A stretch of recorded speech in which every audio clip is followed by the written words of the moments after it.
idzin 'anil na'im. Jadi saya berharap panitia bacanya surat itu. Ternyata bacanya surat Al-Duha. Dan karena ini waktu duha ya, tema kita hari ini lebih dekat dengan surat Al-Kautsar yang kita adakan di waktu duha. Ya alhamdulillah nyambung ya.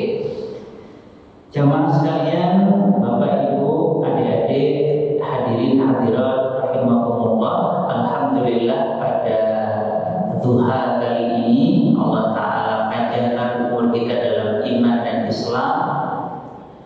Allah Ta'ala berikan kita kelezatan iman dan Islam melebihi kelezatan yang lainnya. Ketika orang itu punya harta tetapi tidak memiliki iman, pada dasarnya hartanya tidak berguna sama sekali baginya. Kalau orang itu punya jabatan setinggi-tinggi jabatan tanpa iman, maka jabatannya itu tidak ada manfaat sedikit pun untuknya. Kalau orang itu terkenal, populer, pengikutnya, medsosnya, subscribernya jutaan, tetapi tiada iman di dalam dirinya, maka subscriber yang banyak, follower yang berjuta-juta tidak memberikan padanya satu pun sedikit pun manfaat kecuali karena iman. Maka sungguh nikmat yang sebenarnya adalah nikmat iman dan nikmat Islam. Maka Allah sampaikan yarfa'illahu alladhina amanu minkum walladzina utul ilma darajat. Maka pada kali ini kita akan bersama-sama menengok apa yang disampaikan atau yang distandarkan oleh Islam ini berkaitan dengan akibat dari tamak, akibat dari rakus terhadap harta dan jabatan. Yang hari ini kita lihat di hadapan kita, ya di Indonesia, ya di luar Indonesia, akibat dari tamak pada harta ini telah mengakibatkan orang-orang jatuh ke dalam kehinaan, berani rela bunuh temannya sendiri, bawahannya sendiri, dan lain sebagainya. Ini akibat dari tamak kepada harta dan jabatan. Nah, sebelum saya memulai tentang pembahasan ini, alangkah baiknya kita ingat bahwa Rasulullah SAW tidaklah membawa kita dari zaman Honda ke zaman Toyota, bukan. Karena itu bertentangan dengan tema kita juga. Siapa yang sibuk memikirkan Toyota, pada dasarnya dia sedang menuju kehancurannya. Kita ini diingatkan untuk Rabbi zidni ilma, ya Rabb tambahkan bagiku ilmu. Bukan Rabbi zidni Toyota, bukan Rabbi zidni iPhone 5, bukan Rabbi zidni rumah lantai 3, bukan. Maka siapa yang menganggap bahwa Rasulullah mengajak kita ke harta benda, dia telah sesat sesat-sesatnya. Karena kita temukan dalam hadis sahih, Rasul malah khawatir ketika umat ini diberi harta yang berlimpah tanpa sikap amanah. Maka jangan sampai kita mengucapkan kalimat-kalimat yang menyelisih agama ini biar kelihatannya keren. Bukan, agama ini sudah sangat keren, bahkan paling keren. Jangan sok-sokan keren dengan meninggalkan agama, jangan. Maka yang paling hewan yang paling banyak disebut satu di antara dalam Al-Quran adalah unta. Dan itu ada pelajaran sangat berharga. Kalau di depan saya ini ada botol minuman, namanya ini dari plastik ya. Maka botol minuman terbaik khususnya untuk menyimpan madu kualitas baik, disimpan makin lama makin baik kalau botolnya minjil-dil dari kulit unta. Saya bawa parfum asli, bukan parfum abal-abal.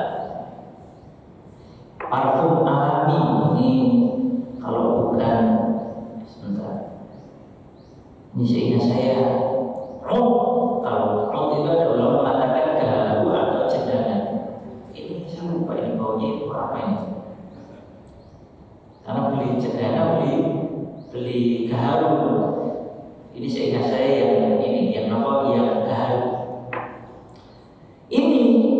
parfum alami, bukan parfum kimia buatan yang dijual berapa ribu itu.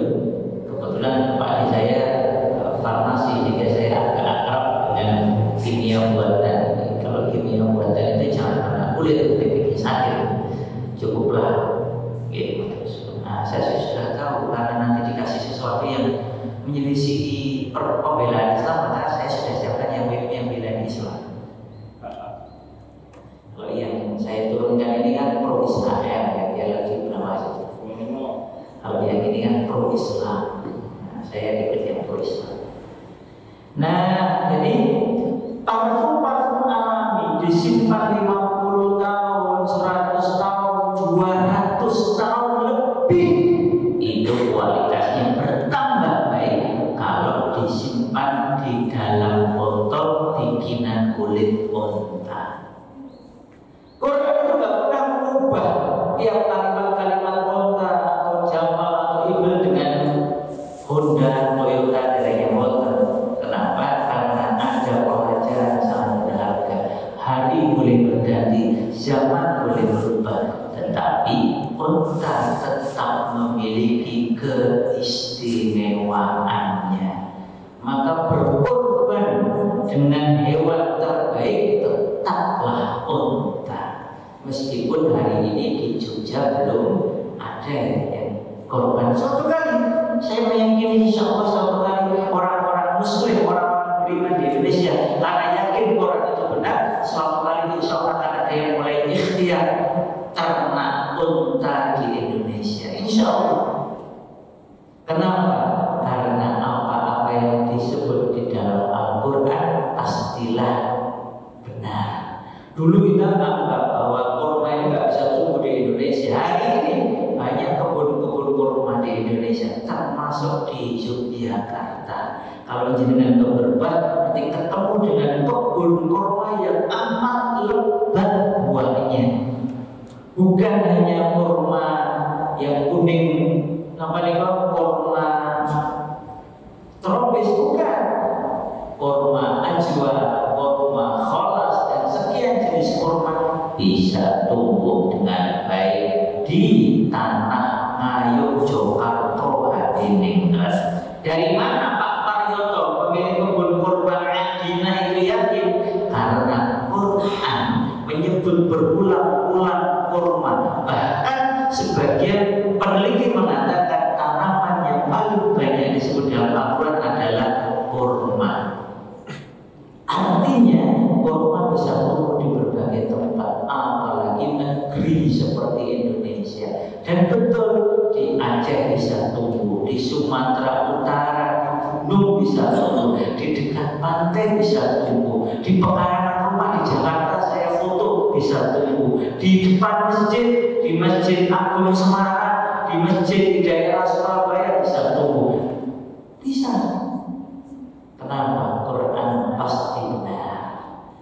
Tinggal kita itu benar-benar tidak dalam mempelajari Al-Quran. Begitu pula unta. Ketika unta disebut banyak dalam Al-Quran, pasti ada kelebihan dan keunggulannya. Hari ini sebagian pakar parfum internasional itu meyakini bahwa sebaik-baik tempat untuk parfum alami itu adalah kulit unta. Disimpan 100 tahun, 200 tahun bahkan lebih, bukannya tambah jelek kualitas parfumnya, tetapi parfumnya bertambah istimewa. Begitu pula kalau Anda punya madu dengan kualitas yang paling baik, maka simpanlah di botol dari kulit unta, karena kualitas madunya akan bertambah baik, bertambah baik, bertambah baik.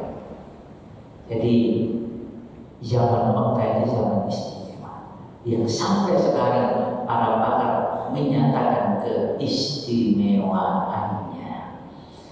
Nah, tetapi kita tidak sedang bicara unta, kita sedang bicara yang lainnya. Meskipun harta bernama unta itu ternyata satu di antara harta paling mahal di dunia.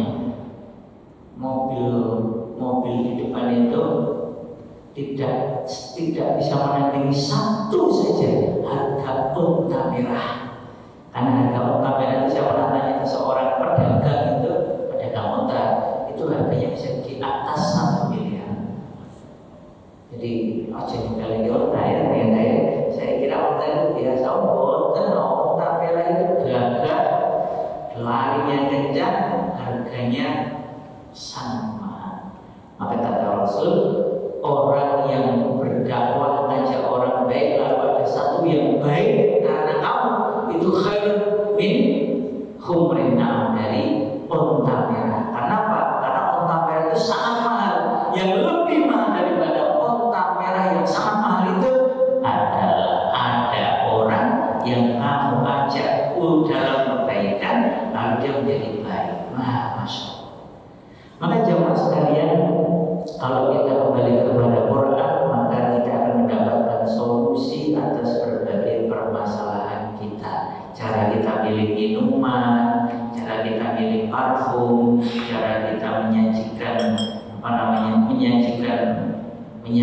acara, mengatur masyarakat, semuanya ada di dalam Al-Quran. Termasuk kalau kita bicara tentang apa akibat dari tamak terhadap harta dan jabatan. Jemaah, hari ini kita melihat di hadapan kita orang-orang Allah Ta'ala hinakan karena sibuk mengejar jabatan, bikin mafia dengan kekuatannya, dengan kekuasaannya, dengan keperkasaannya. Dia seakan-akan menjadi Tuhan, menjadi penggantinya Tuhan. Dia mengatakan bahwa aku bisa berbuat begini dan begitu karena kekuasaan yang aku miliki. Maka Allah Ta'ala tunjukkan bahwa siapapun yang berlaku seperti Namrud, berlaku seperti Fir'aun, berlaku seperti Haman, berlaku seperti Qarun, maka mereka mendapatkan apa yang didapatkan oleh Namrud, didapatkan oleh Fir'aun, didapatkan oleh Haman, dan didapatkan oleh Qarun. Maka itulah kenyataan yang tidak bisa ditolak. Nah, apa yang perlu kita renungkan tentang ketamaan ini? Marilah kita samai surat At-Takatsur.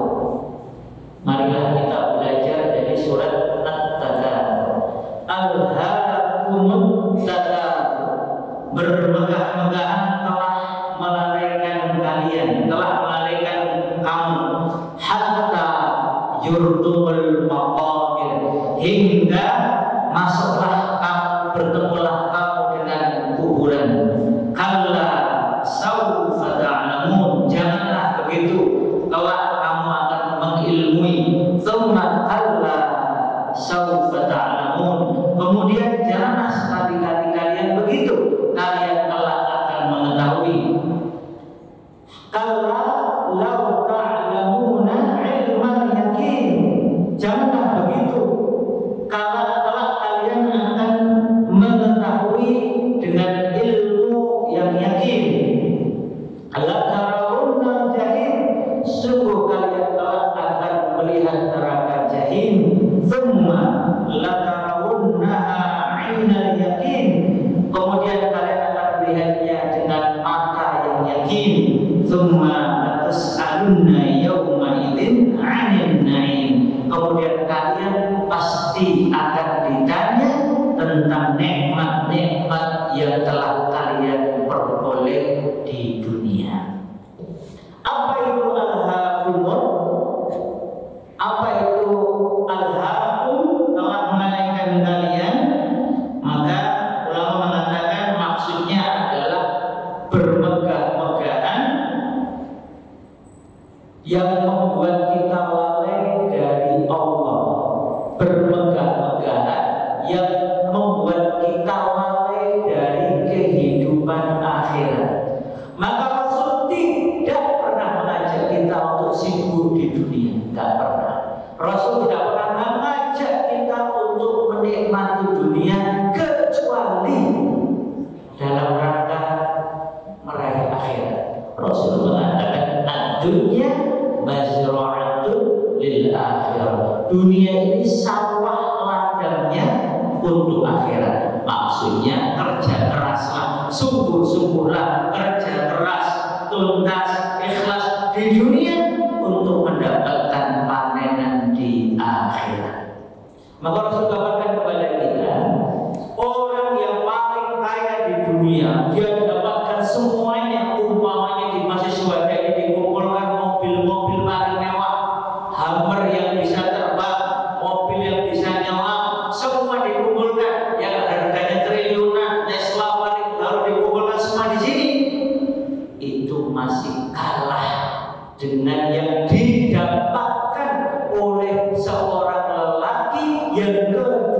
kedudukannya paling rendah di surganya Allah.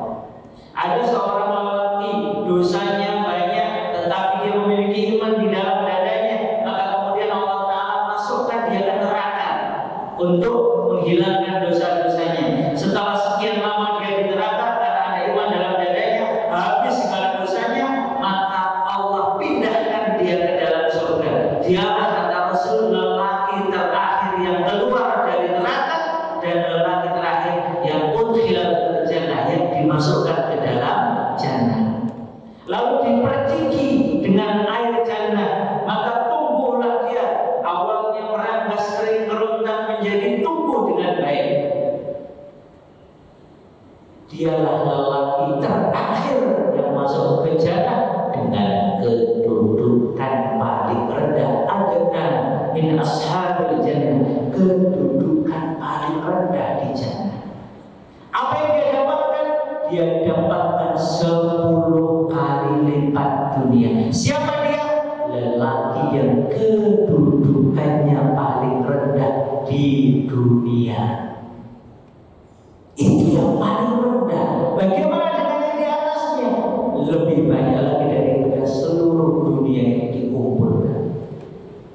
Maka sekali lagi, kalau seluruh harta paling mahal dikumpulkan di syuhada, asalkan para takmir syuhada ini mau kafir namanya dia, mau murtad demi Allah, seluruh harta dunia itu belum ada seujung kukunya dengan lelaki yang kedudukannya paling rendah di dunia.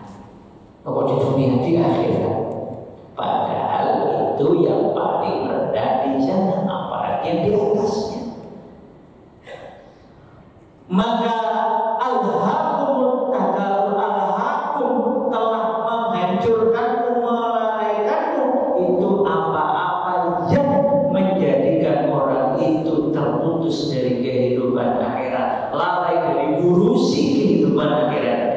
Maka Rasul katakan, ad-dunya sijnul mu'min wa jannatul kafir. Dunia ini adalah penjaranya orang beriman dan surganya orang kafir. Loh, kok iso? Nah, kita kan di penjara. Iya. Mau makan harus perhatikan halal enggak, thayyib enggak. Mau pakai sesuatu kita harus perhatikan ini dapatnya dari mana. Ini bahannya boleh dipakai apa enggak.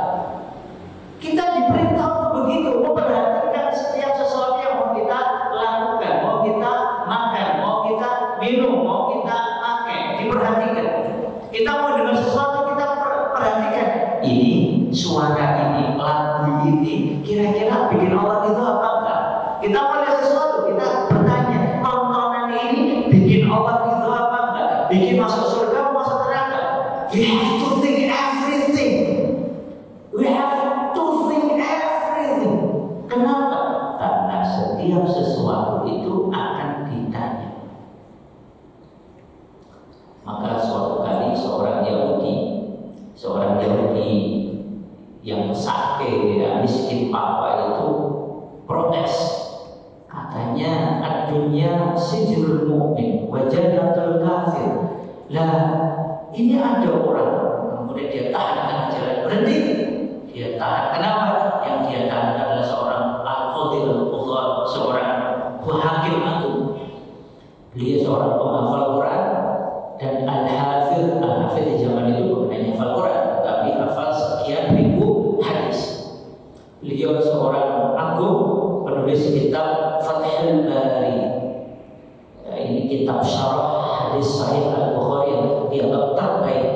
Sampai ayat dia mengatakan la hijrata ba'dal fathi, maksudnya enggak perlu pindah ke kitab yang lain. Ini sebenarnya hadis ini.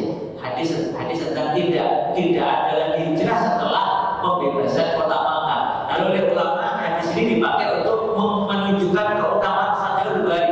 La hijrata ba'dal fathi. Enggak perlu pindah ke kitab yang lain kalau sudah ketemu Fathul Bari. Saking kerennya kitab ini. Nah, ini yang dicegah ini adalah seorang hakim agung penulis kitab Fathul Bari, yaitu Imam Ibnu Hajar Al-Asqalani rahimahullah. Dicegah di tengah jalan oleh Yahudi Kudisan.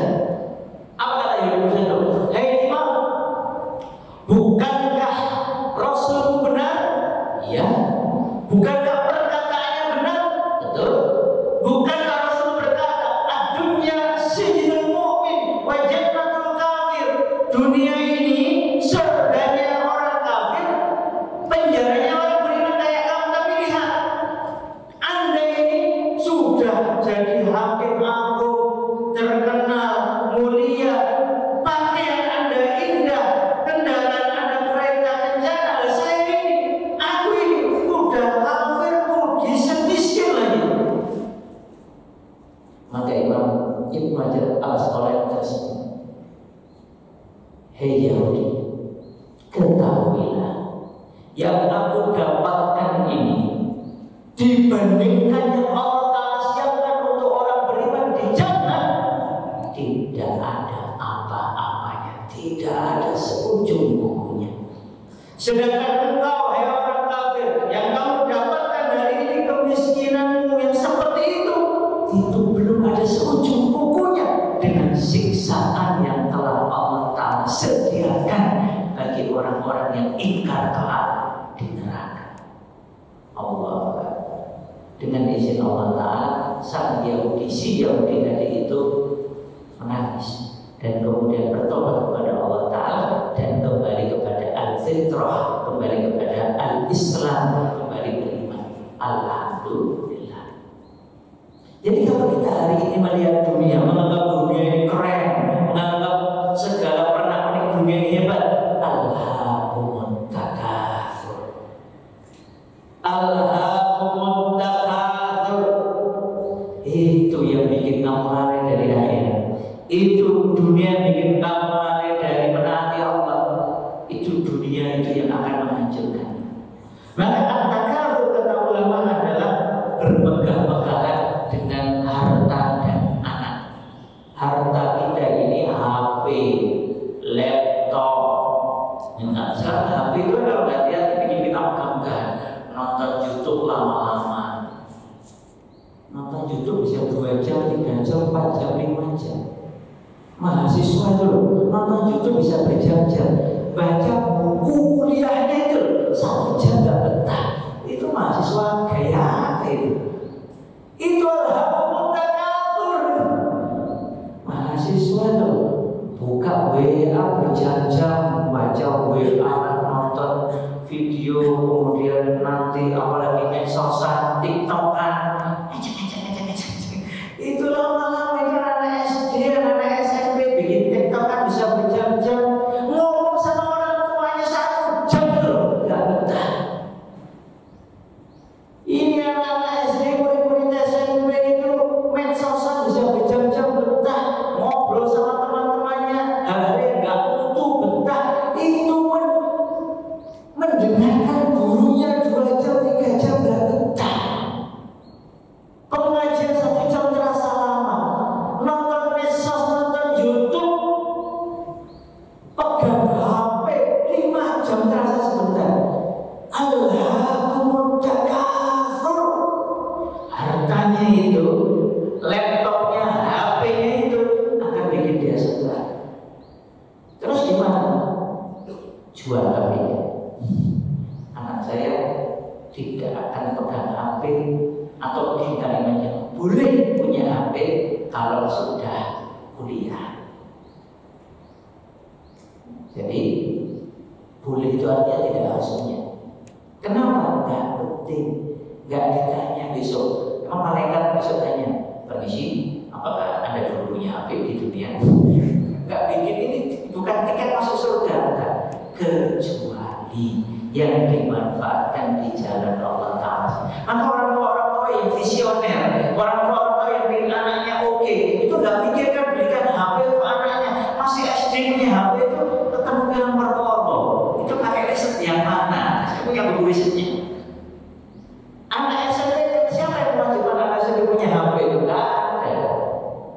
Kalau anak mau rusak, kasih HP semenjak dini, jangan cepat rusak. Melihat YouTube ada bayi ya khusyuk.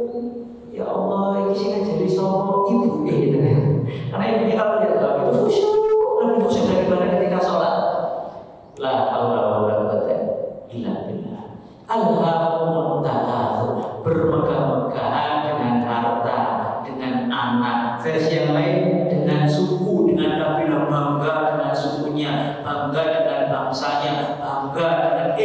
Indonesianya. Lupa kalau manusia itu podo dasar sama aja. Bani Adam menganggap kalau aku ini Bani Israel lebih keren daripada non Bani Israel.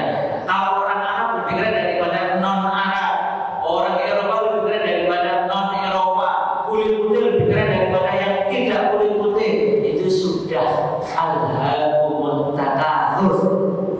Jadi bangga-bangga bermegah-megah sampai bikin lalai untuk menaati Allah, baik dengan hartanya, dengan anaknya, dengan sukunya, dengan pekerjaannya, dengan bisnisnya, dengan segala apapun. Itu masuk kategori alhaakumut takatsur. Apapun dari dunia ini yang menjadikan orang itu lalai, pada dasarnya itu alhaakumut takatsur.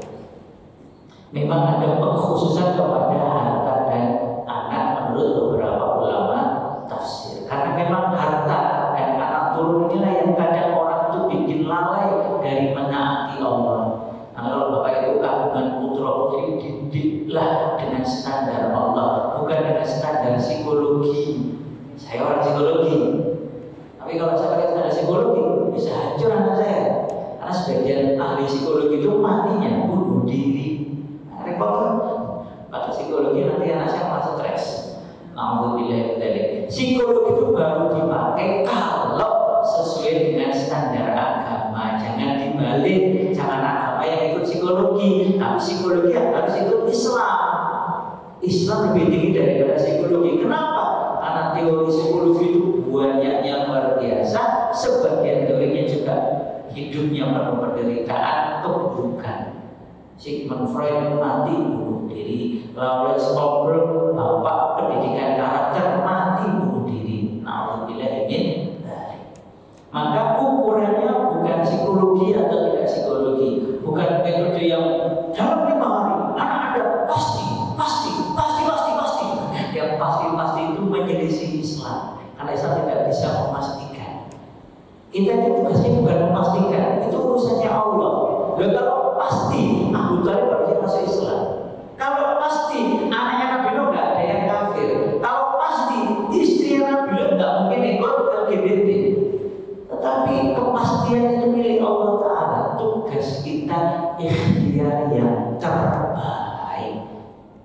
Jangan sibuk memastikan. Namun kalau ada metode pendidikan, metode pelatihan, metode motivasi, metode psikologi yang bilang pasti, ketahuilah itu pasti salah. Jadi kalau yang memastikan itu dijamin salah. Kenapa? Karena menyelisih standar Allah. Allah tidak mungkin salah. Standar Allah itu pasti benar. Nah, siapa yang menyelisih standarnya Allah itu pasti salah. Maka di dalam mendidik generasi dan anak itu kita diperintah untuk takut, khawatir kalau tidak sesuai dengan standarnya Allah. Apalagi urusan hasil itu sepenuhnya milik Allah. Nah, maka alhaakumut takatsur, bermegah-megah itulah bikin kamu lalai dari Allah, dari menaati Allah, dari memikirkan kehidupan akhirat. Hatta yurtumul maqabir, hingga orang itu kapan dia ini selesai berhenti dari memikirkan dunia ini, bermegah-megah ini, sampai dia meninggal dunia. Rasul sampaikan dalam hadis yang luar biasa. Kalimatnya begini: kalau ada orang mendapatkan 1 lembah emas, dia ingin dapat lembah kedua. Di dalam riwayat yang lain, kalau dia punya 2 lembah emas, dia ingin dapat yang ketiga, sampai mulutnya dipenuhi tanah. Maksudnya masuk dengan kubur. Bahkan Abu Hurairah mengatakan seorang tua, maksudnya sudah tua, sudah lanjut usia, itu kembali menjadi pemuda karena 2 hal. Satu di antaranya adalah karena harta. Karena begitu orang itu tua, duitnya akeh, akhirnya dia itu mikirnya bukan untuk amal soleh biasanya, tapi berpikirnya yang aneh-aneh, tamasya, healingnya ke kemana-mana. Ya Allah, dikiranya banyak orang gak healing, dikiranya wudhu gak healing, dikiranya sholat itu gak healing. Healing itu kenapa? Kalau kerja gunung, kalau tamasya itu bukan healing. itu pelarian, escaping istilahnya. Escaping itu kita melarikan diri dari kenyataan. Kita itu harus menikmati hidup kalau ke tempat yang kita anggap indah. Kita itu menikmati hidup kalau bisa merasakan kemewahan. Itu that's not healing, that's escaping. Itu lari dari kenyataan dan itu berbahaya. Kenapa? Karena itu menjadikan orang tidak bisa merasakan kelezatan yang sesungguhnya. Dia tidak akan masuk dalam kategori ya ayyatuhan nafsul mutmainnah. Dia tidak akan bisa merasakan cuma itu gimana nikmatnya. Dia tidak bisa merasakan sakinah itu gimana.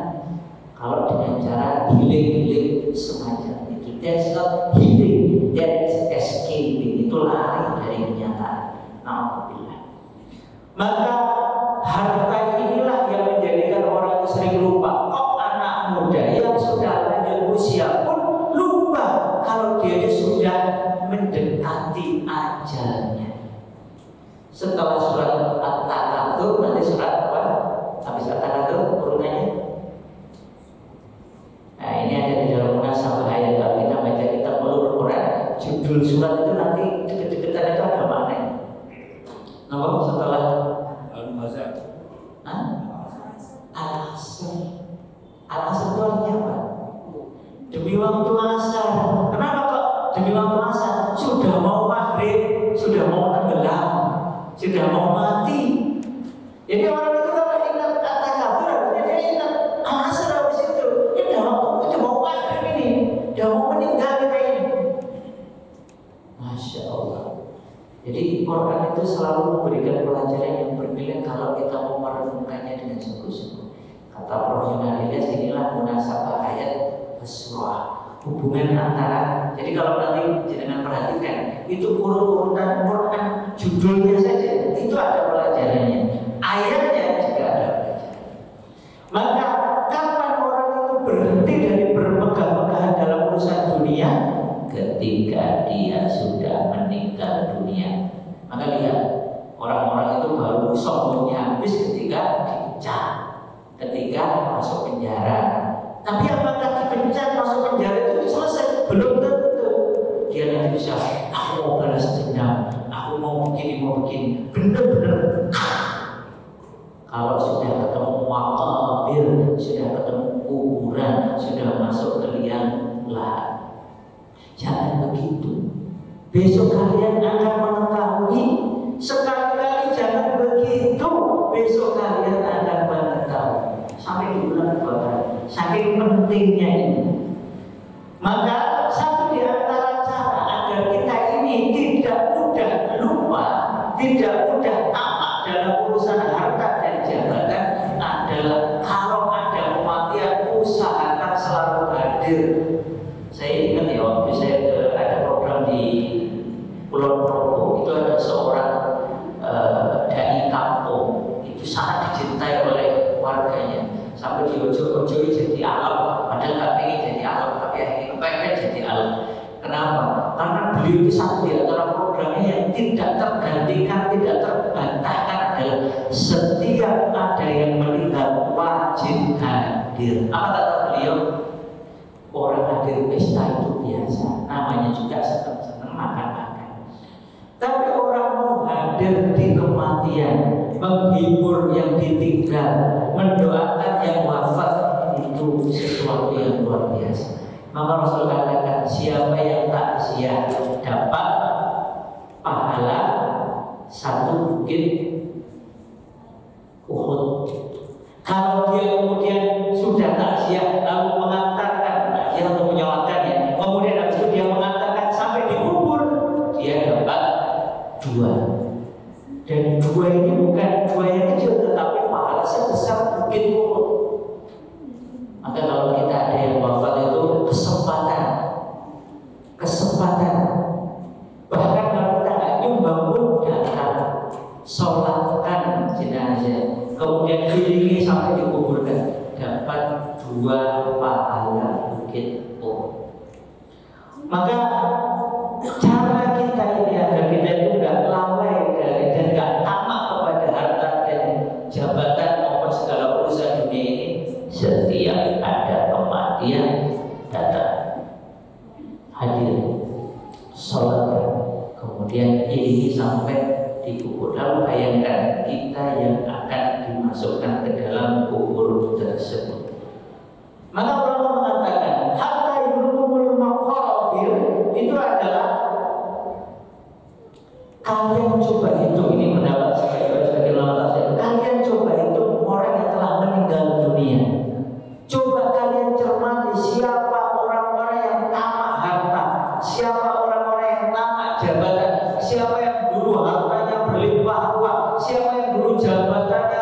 tinggi-tinggi, lihat sekarang mereka ada di mana.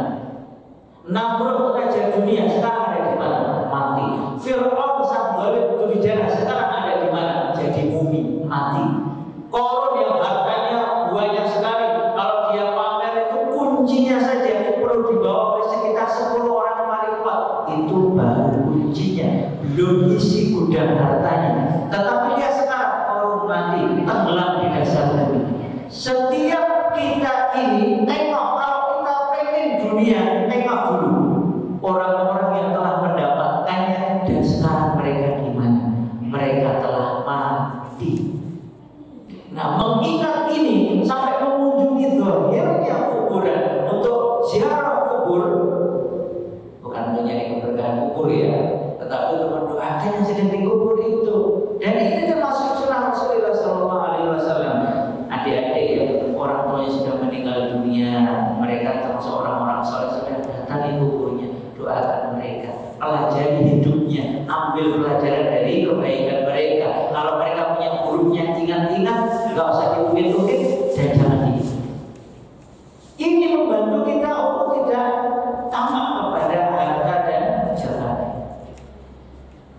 Maka ini adalah larangan dan peringatan agar kamu tidak bermegah-megahan dan baru berhenti kalau sudah meninggal dunia. Jangan. Maka kematian yang menjemput orang-orang terdahulu yang mereka sudah dapatkan harta dan jabatan itu akan membantu kita untuk selalu sadar, untuk selalu sungguh-sungguh. Kalau mereka ini untuk mengejar dunia saja sampai seserius itu, nah kita ini kalau mengejar akhirat kalau serius gimana? Mereka dulu mengejar dunia, mengejar harta, mengejar jabatan sampai seserius itu, sampai bikin mafia, sampai bikin jaringan internasional. Lah kita ini loh mengejar akhirat kok gak tenang, itu gimana? Padahal yang Allah janjikan itu berpuluh-puluh kali lipat daripada yang didapatkan oleh orang yang tamak harta dan jabatan. Kenapa kita gak lebih serius dari mereka? Ini peringatan sekaligus untuk dijadikan penyemangat bagi orang-orang beriman. Maka kalimat summa la tarawunnaha 'ainal yaqin tadi ilmu. Begitu orang itu meninggal dunia, maka dia menjadi 'ainal yaqin, dia bisa memandang dengan sebenar-benarnya. Ternyata harta yang dia ambil, jabatan yang dia pikul, yang tidak dilaksanakan, tidak dilakukan dengan tata cara Allah, dengan standar dari Allah Ta'ala itu bukannya memuliakan, tetapi malah menghinakan. Kapan dia tahu? Setelah dia meninggal dunia dengan ilmu yakin, dengan ilmu yakin, dengan matanya dia melihat sendiri bahwa ternyata harta yang dia ambil dengan cara haram, yang dia manfaatkan untuk hal-hal yang haram, itu menyengsarakannya. HP yang dia gunakan untuk hal-hal yang buruk menyengsarakannya. Makanan haram yang dia makan itu menyengsarakannya. Pakaian yang dia ambil dari barang haram, yang dia pakai untuk tujuan haram, itu menyengsarakannya. Barulah dia sadar. Tsumma tus'aluna yawma idzin 'anil na'im. Maka pada hari itu dia akan ditanya tentang berbagai naim, berbagai nikmat. Apa itu nikmat menurut para ulama? Ada 10 jamaah sekalian. Ini menarik, maka saya sebut satu-satu. Ini termasuk yang paling penting bahasan kita hari ini. An-naim yang pertama adalah bahwa an-naim ini rasa aman dan sehat. Ini pendapat pertama. Ini diambil oleh Mujahid dan Asy-Sya'bi. Jadi nikmat yang ditanyakan secara khusus adalah nikmat sehat dan nikmat sempat, rasa aman dan sehat. Maka kalau hari ini kita sehat, nikmat sehat ini akan ditanya, untuk apa engkau gunakan sehat? Sempat, aman dan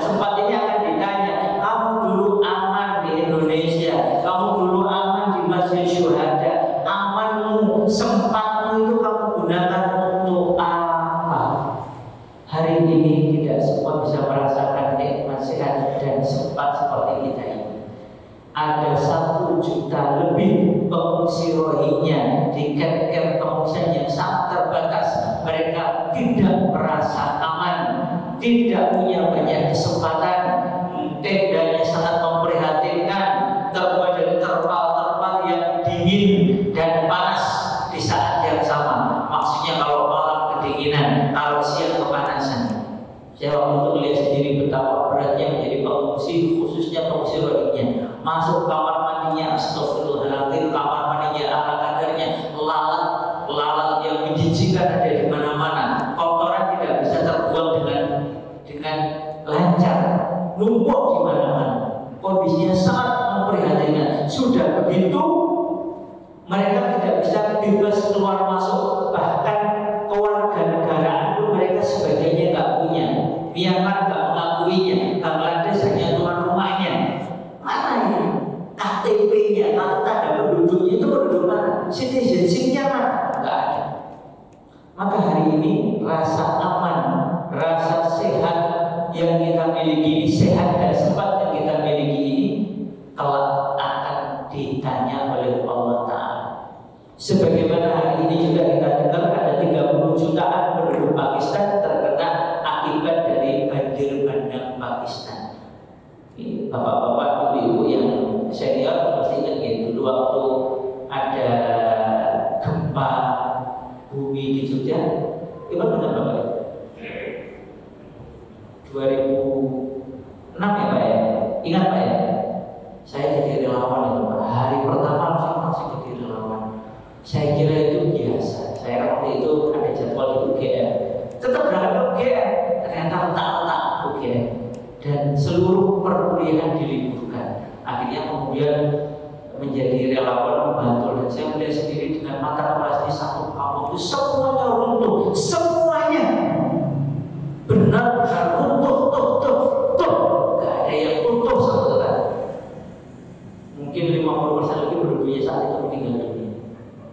Saya waktu itu ada kegiatan di daerah Bantul, melihat pagi itu saya nginep, jadi malam Sabtu waktu itu ada kegiatan sampai malam, diminta panitia menginap. Setelah sholat subuh saya suruh sampai setengah 6-an, habis itu baru pulang ke penginapan. Allahu Akbar, baru masuk beberapa detik di penginapan itu sudah terjadi gempa. Lalu kemudian saya lari keluar itu saya lihat sendiri tempat yang saya dulu tadi itu kena Belanda itu apa gitu? Yang apa? Belanda itu gawat. Itu loh nama yang terus Belanda. Yang penyangga di atas itu rumah lama kan pakai modelnya kayu besar itu. Nah itu mengenai tempat itu saya. Jadi kalau saya ditakdirkan nanti saat itu selesai karena nggak suatu hari baik Allah Ta'ala takdirkan saya masih hidup. Itu belum begitu parah karena cuma beberapa rumah ya. Begitu ke daerah Bantul, kalau saya kemarin marah ke daerah Klaten, daerah mana itu Berdian atau apa itu Bayan, itu sebagainya juga parah. Jadi hari ini aman kita, sempat kita, sehat kita itu sangat parah. Kemudian saya jadi relawan lagi saat itu karena kami namanya tim Tonggo Hati waktu itu. Saya ketemu koordinatornya, teman-teman psikologi Islam itu lihat ada seorang yang gagah perkasa, orang katanya dia preman yang paling ditakuti satu masa di Jogja. Itu sininya patah karena pernah bangunan, patah sininya. Sehingga kalau ngangkat itu harus pakai minimal 2 atau 3 orang. Karena kalau enggak bisa tambah parah. Jadi ngangkatnya harus bareng-bareng. Sakitnya luar biasa kata si preman kesakitan ini. Betapa mahalnya sehat. Maka nikmat sehat kita ini yang besok akan ditanya oleh Allah Ta'ala. Kalau kita ingat sehat kita, sempat kita ini akan ditanya oleh Allah Ta'ala, insya Allah tamak pada harta dan jabatan itu akan berkurang. Kenapa? Karena ini bisa ditanya. Kemudian yang kedua, air dingin. Bapak Ibu adik-adik pernah sangat kehausan dan merasakan lezatnya air dingin. Maka barin itu bukan air yang dimasukkan ke dalam kulkas ya, tetapi air yang sebagian orang itu menerjemahkan air yang memang disimpan dalam kendi atau di dalam kulit unta. Jadi atau kulit kambing. Air yang disimpan di dalam wadah yang terbuat dari kulit unta atau kulit kambing itu kalau dibiarkan itu nanti menjadi dinginnya itu mulutnya juga enak banget. Itu kalau pas haus-hausnya terus diminum, masya Allah, itu sangat di antara nikmat surga di dunia kata orang yang haus. Maka apalagi kalau di gurun pasir ya dapat air seperti ini, air mineral itu luar biasa nikmatnya.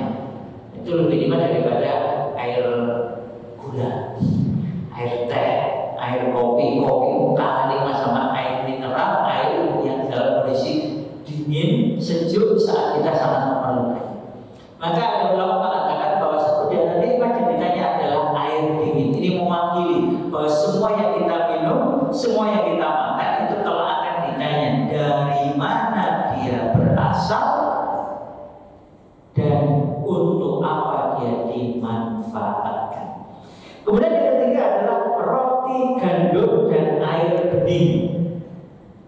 Ini secara umum yang kedua. Jadi semua jenis makanan yang kita makan, yang kita konsumsi akan ditanya oleh Allah Ta'ala dari mana mendapatkannya, dan setelah itu cara memakannya, dan kemudian setelah kuat dengan makanan dan minuman itu apa yang kita lakukan. Kemudian yang keempat masih mirip dengan yang kedua dan ketiga, yaitu makanan dan minuman yang lezat. Ada tambahan yang lezat. Kalau bapak-bapak, ibu-ibu, adik-adik lihat ini ya, para selebgram yang suka hobinya makan-makan itu, nah itu bisa semua makan itu ditanya. Ternyata nggak ringan ini. Jadi berat ini. Semua makanan minuman yang lezat, cita, nafas itu akan ditanya. Jadi kalau kita makan yang enak-enak, itu secara khusus akan ditanya bagaimana mendapatkannya. Terus kalau kamu sudah makan itu, kamu makannya rakus apa enggak, tamak pada makanan apa enggak. Maka satu di antara bentuk ketamaan yang paling bahaya adalah tamak kepada makanan dan minuman. Maka banyak penyakit muncul karena orang tamak pada harta, dalam tanda kutip harta bernama ta'am wa syarab, makanan dan minuman, food and drink. Ada ponakan saya itu masuk rumah sakit, dia harus operasi, kistanya itu bisa sebesar ini. Kenapa? Gara-gara makanan dan minuman. Dia sangat suka makan yang fried chickenan itu, mie instan itu, kemudian apa yang ada namanya micin-micinnya, dan minuman favoritnya adalah yang pakai CO-nan itu. Apa itu namanya? Saya menyebut namanya lagi kayak enak. Tapi memang dia suka itu, sirup-sirupan setiap hari, air mineralnya kurang. Akhirnya kelas 5 SD harus masuk rumah sakit dan ternyata kistanya sudah besar. Saya punya tetangga mati muda gara-gara ginjalnya kena. Kenapa? Suka yang bersoda, suka yang bergula-gula, tetapi kurang minum air mineralnya. Padahal air mineral ini mungkin tidak ada rasanya, tetapi ini yang akan menjamin kesehatan kita, insya Allah. Ini ikhtiar kita. Maka jangan sekali setiap makanan, setiap minuman yang kita anggap lezat itu akan ada pertanyaan khususnya. Kemudian yang kelima adalah badan yang sehat, pendengaran dan penglihatan. Jadi secara khusus Ibnu Abbas menunjukkan bahwa nikmat yang kelak akan ditanya adalah badan kita ini ketika sehat digunakan untuk apa, pendengaran kita ini digunakan untuk mendengarkan apa saja, penglihatan kita ini digunakan untuk melihat apa saja. Maka pastikan apa yang kita dengar, apa yang kita lihat, apa yang kita lakukan ini kelak yang membuat kita ini bangga, pede ketika berada di hadapan Allah Ta'ala. Ketika kita ditanya, badanmu yang dulu sehat kamu gunakan untuk apa? Mata penglihatanmu yang sehat kamu digunakan untuk melihat apa? Pendengaran telingamu yang sehat dulu kamu gunakan untuk apa? Maka hati-hati, jangan suka mendengar yang tidak bergizi, jangan suka melihat yang maksiat. Kalau dulu lihat, sekarang saatnya bertaubat. Tontonlah yang bergizi dan bermanfaat. Jangan sampai bikin kamu terkenal. Ini khusus, amanah khusus ini. Orang yang tamak kepada harta, jadi kata ulama, tamak kepada harta dan jabatan itu bukan tidak mau kepada harta, bukan tidak mau kepada jabatan, bukan. Karena orang-orang beriman harus menguasai harta untuk taat kepada Allah Ta'ala, harus menguasai jabatan dalam rangka menaati Allah Ta'ala, dan itu nanti ditetapkan begitu. Kepemimpinan dunia ini pasti akan Allah berikan kepada orang-orang beriman. Maka sebaik-baik harta yang baik adalah harta di tangan orang soleh. Dia mendapatkannya dengan cara yang Allah Ta'ala ridhoi, dan dia manfaatkan dengan cara yang Allah Ta'ala ridhoi. Disebut tamak, yaitu ketika dia melebihi keperluannya dan mendapatkannya dengan cara yang haram. Karena dia pengen mendapatkan melebihi keperluannya, maka kemudian dia memanfaatkan atau menggunakan cara-cara haram, dan akhirnya setelah dia dapat, dia juga menggunakannya dengan cara-cara yang haram. Maka biasanya harta haram itu datangnya cepat, hilangnya cepat. Jangan pernah lihat penjudi ulung. Penjudi ulung itu walaupun sudinya cepat, kiranya lebih cepat.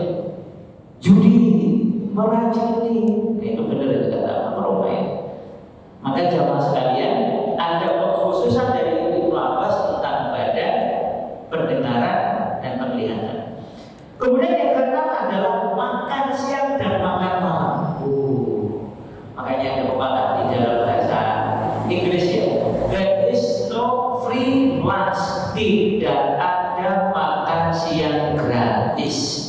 Kalau ada yang memberi kita makan siang gratis, makan malam gratis, cek dulu siapa dia, dari mana hartanya. Gak ada makan siang dan makan malam gratis, biasanya ada tujuannya. Kalau yang memberikan makan siang dan makan malam gratis adalah orang-orang soleh, makanlah yang banyak. Ini dilakukan Imam Syafi'i ketika diundang makan oleh Imam Ahmad, maka makannya banyak sampai anaknya Imam Ahmad tuh heran. Ini ulama besar itu kok makannya banyak? Masa ulama besar makannya banyak? Tanya kata Imam Syafi'i itu. Karena Imam Syafi'i itu kalau urusan kebaikan semangatnya luar biasa. Jadi makannya banyak. Ditunggoni malam itu ternyata nggak sholat malam. Habis itu begitu keluar kamar langsung ke sholat subuh. Ini ulama macam apa ini? Ulama makannya banyak, nggak sholat malam, nggak pakai wudu langsung sholat subuh. Ini ulama macam apa? Tanya sendiri. Maka putranya Ibnu Ahmad dan putranya Imam Ahmad tadi tanya dengan adab ya, masya Allah, hari itu adab itu mahkota kemuliaan. Di hari ini juga sama. Hari itu bahkan ketika orang itu melihat keanehan pada orang lain, pada seniornya, adab bertanyanya masih dijaga dengan tutur kata yang baik. Maka ketika bertanya, ya Syekh, gimana ta'abul katsir? Kenapa Anda itu pakai? Gimana ta'abul katsir? Kenapa Anda tadi malam makannya banyak? Kenapa Anda itu tidak qiyamul lail, tidak sholat malam? Dan kenapa Anda itu sholaita sholat subuh bighairi wudu, tanpa wudu? Maka Imam Syafi'i kata beliau, tahu nggak? Orang yang aku ketahui sangat warok, sangat menjaga dirinya, termasuk hartanya, apalagi makanannya, adalah ayah.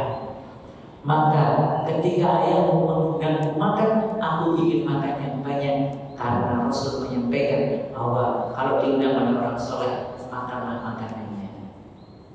Dan orang tuamu, ayahmu itu orang yang soleh, orang yang warok, maka aku memakannya banyak, mengharapkan keberkahan dari hartanya yang terjaga tersebut.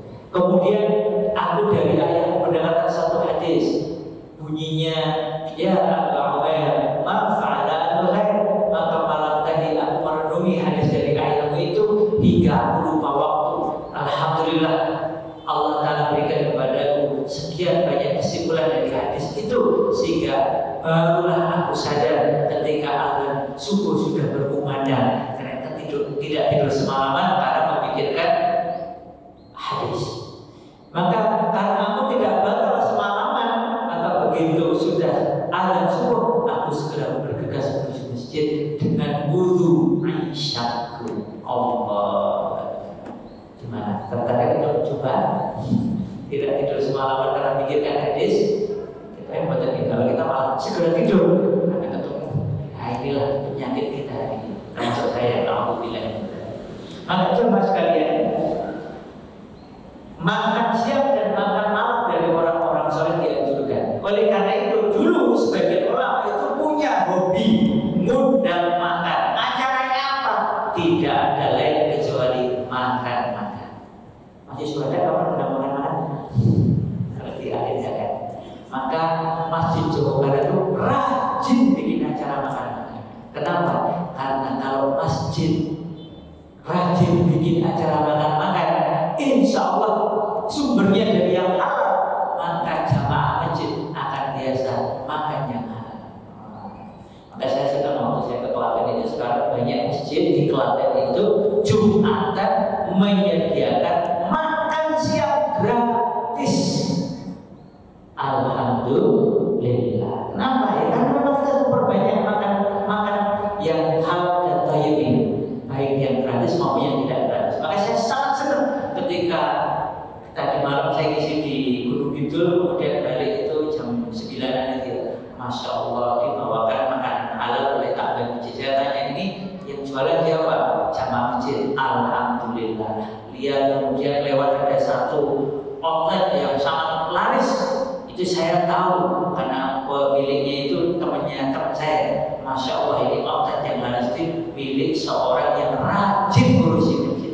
Jadi di tengah jalan itu, di tengah jalan yang benar, pinggir jalan dia outlet milik Muslim. Chicken ini, sambal itu, alhamdulillah. Ini yang kita perlukan. Makin banyak orang yang mengurusi urusan makan, menyediakan yang halal dan thayyib untuk saudara-saudari kita yang Muslim, baik yang gratis seperti masjid-masjid tadi maupun yang harus bayar dengan harga terjangkau seperti outlet-outlet tadi itu.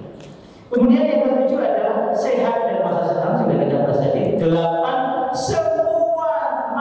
segala macam kenikmatan dunia.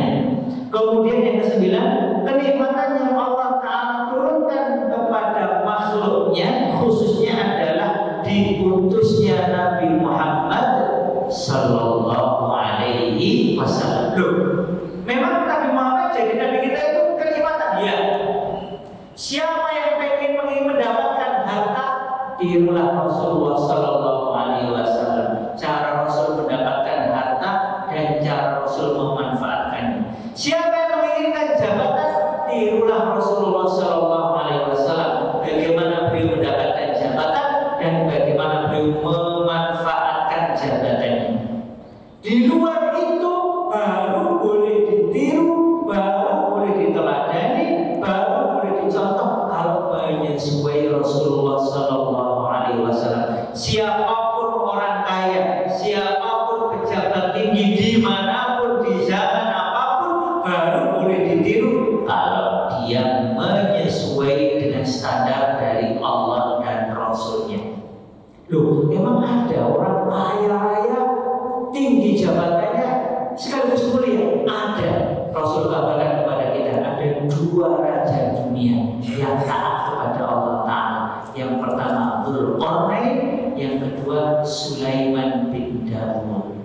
Dua-duanya kaya raya, dua-duanya tinggi kedudukannya, bahkan raja dunia. Ke barat menang, ke timur menang, ke selatan menang, ke utara menang. Tidak ada yang bisa menandinginya. Tetapi kekayaan, jabatan itu mereka dapatkan dengan cara yang Allah Ta'ala ridhai dan manfaatkan dengan cara yang Allah Ta'ala ridhai. Nah, yang begini boleh, yang begini ini baik. Bahkan memang harusnya Muslim itu mendapatkan harta dengan cara yang baik, memanfaatkannya dengan cara yang baik, mendapatkan jabatan dengan cara yang Allah Ta'ala ridhai,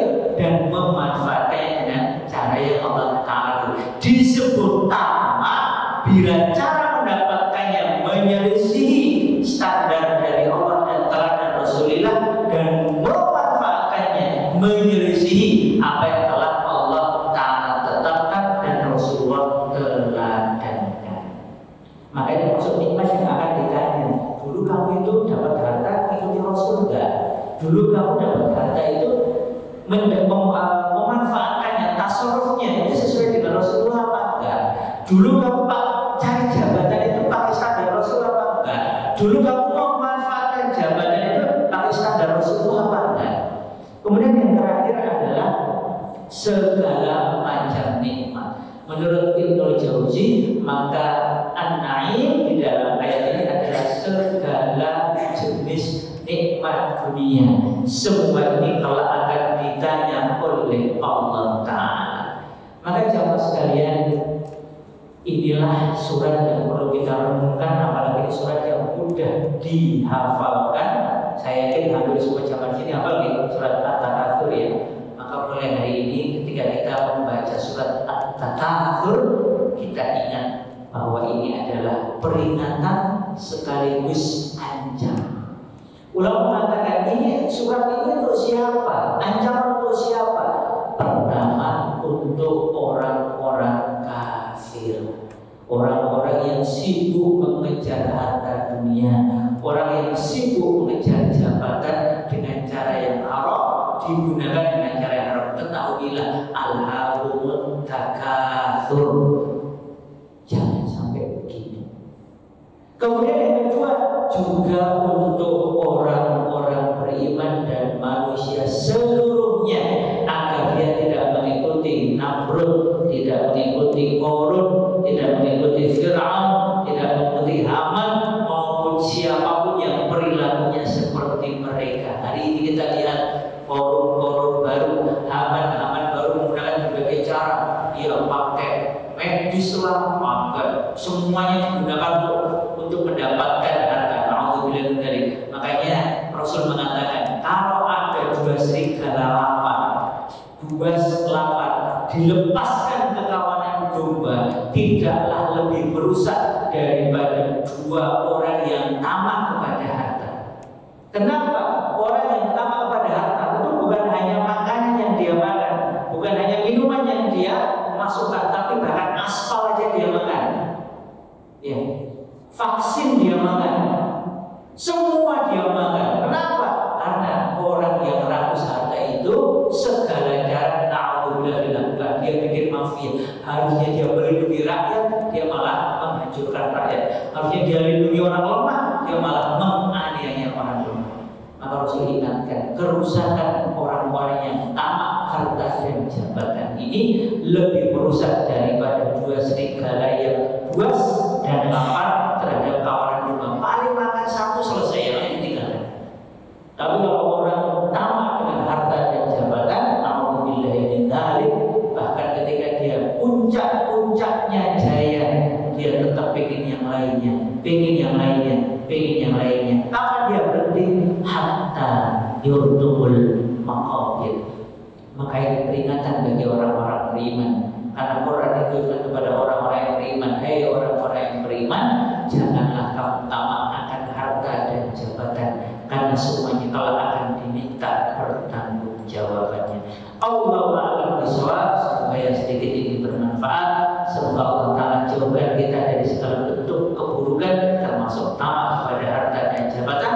Semoga suatu kali kalau Allah Ta'ala berikan harta itu di tangan kita, jabatan itu di kursi kita, maka harta dan jabatan itu kita taruh seperti kata Abu Bakar, ya Allah, letakkanlah dunia di tanganku, bukan di hatiku. Demikian saya